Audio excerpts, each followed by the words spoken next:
Spiritual astro talk में आपका स्वागत है। बात करेंगे आध्यात्मिक उस वरदान की जो भगवान शंकर ने उन सभी को दिया जिन्होंने उनको भक्ति से याद किया, उनके लिए तपस्या की, साधना की। दानव हो या मानव, देवता हो या किन्नर, कोई भी हो, सभी को समान रूप से भगवान शंकर ने वरदान दिए। तथास्तु।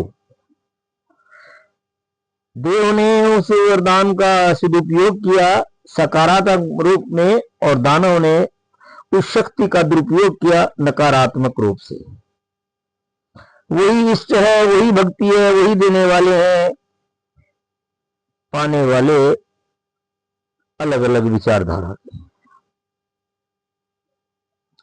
तो ये था शक्ति का नकारात्मक और सकारात्मक प्रयोग। आगे चलकर आपसे मैं ये बताऊंगा कि जो इस शक्ति का, भक्ति का सिरमौर है, जिससे पूरा ब्रह्मांड चलता है, वो red wedge is the ruler of the world, ये अप्रूव बाय न्यूटन। ऐसा विज्ञान ने साबित किया है कि रेड वेव से ताकतवर, शक्तिशाली कोई वेव्स नहीं है, वही इस ब्रह्मांड को चलाती है। इस रेड वेव का स्वामी है मंगल, और मंगल का उच्च होना, मकर राशि का जन्म कुंडली के अंदर होना, इस बात का इशारा करता है कि ये जीवात्मा पूर्व जन्म में बहुत उच्च कोटि का राजा, महाराजा, सैनिक, देश रक्षक, सनातन रक्षक और हर प्रकार से जनता की भलाई करने के लिए मरने और मारने वाला वो जीवात्मा है, जो आज हमारे समाज के अंदर जन्म कुंडली के माध्यम से उच्च का मंगल लेकर पैदा हुआ है।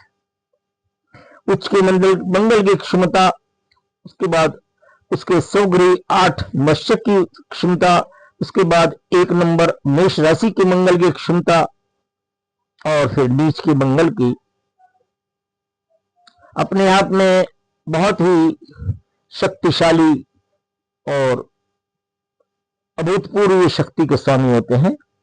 ऐसे जीवात्मा, सर्जन, बड़े बड़े डॉक्टर, मिलिट्री के मेजर, एसपी, डीएसपी और एक ऐसा नेता जिसे दुनिया सदियों याद करे, जनता की भलाई के लिए कुछ भी करने के लिए तैयार रहता है, धर्म की रक्षा के लिए मरने और मारने से पीछे नहीं हटता, नारी के सम्मान में अपना जीवन अर्पित कर देता है।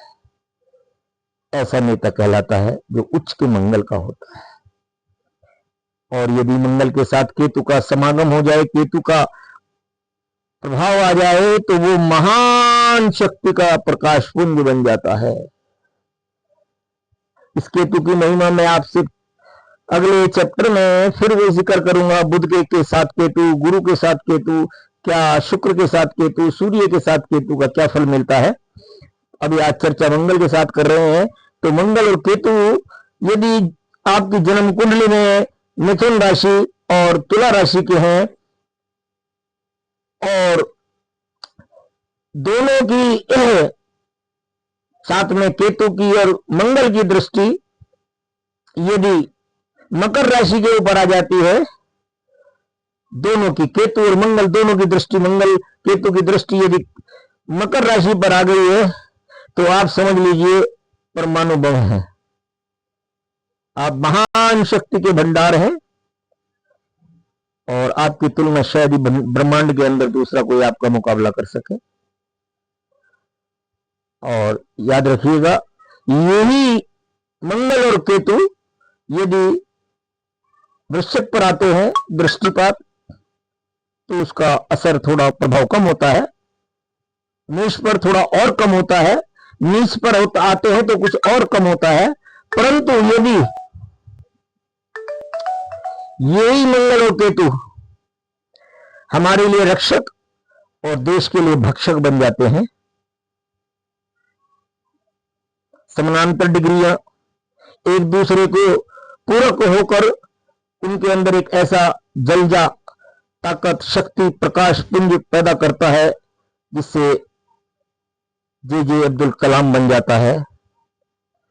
हार्ट सर्जन अशोक सेठ बन जाता है। मिलिट्री कैप्टन विपिन रावत बन जाता है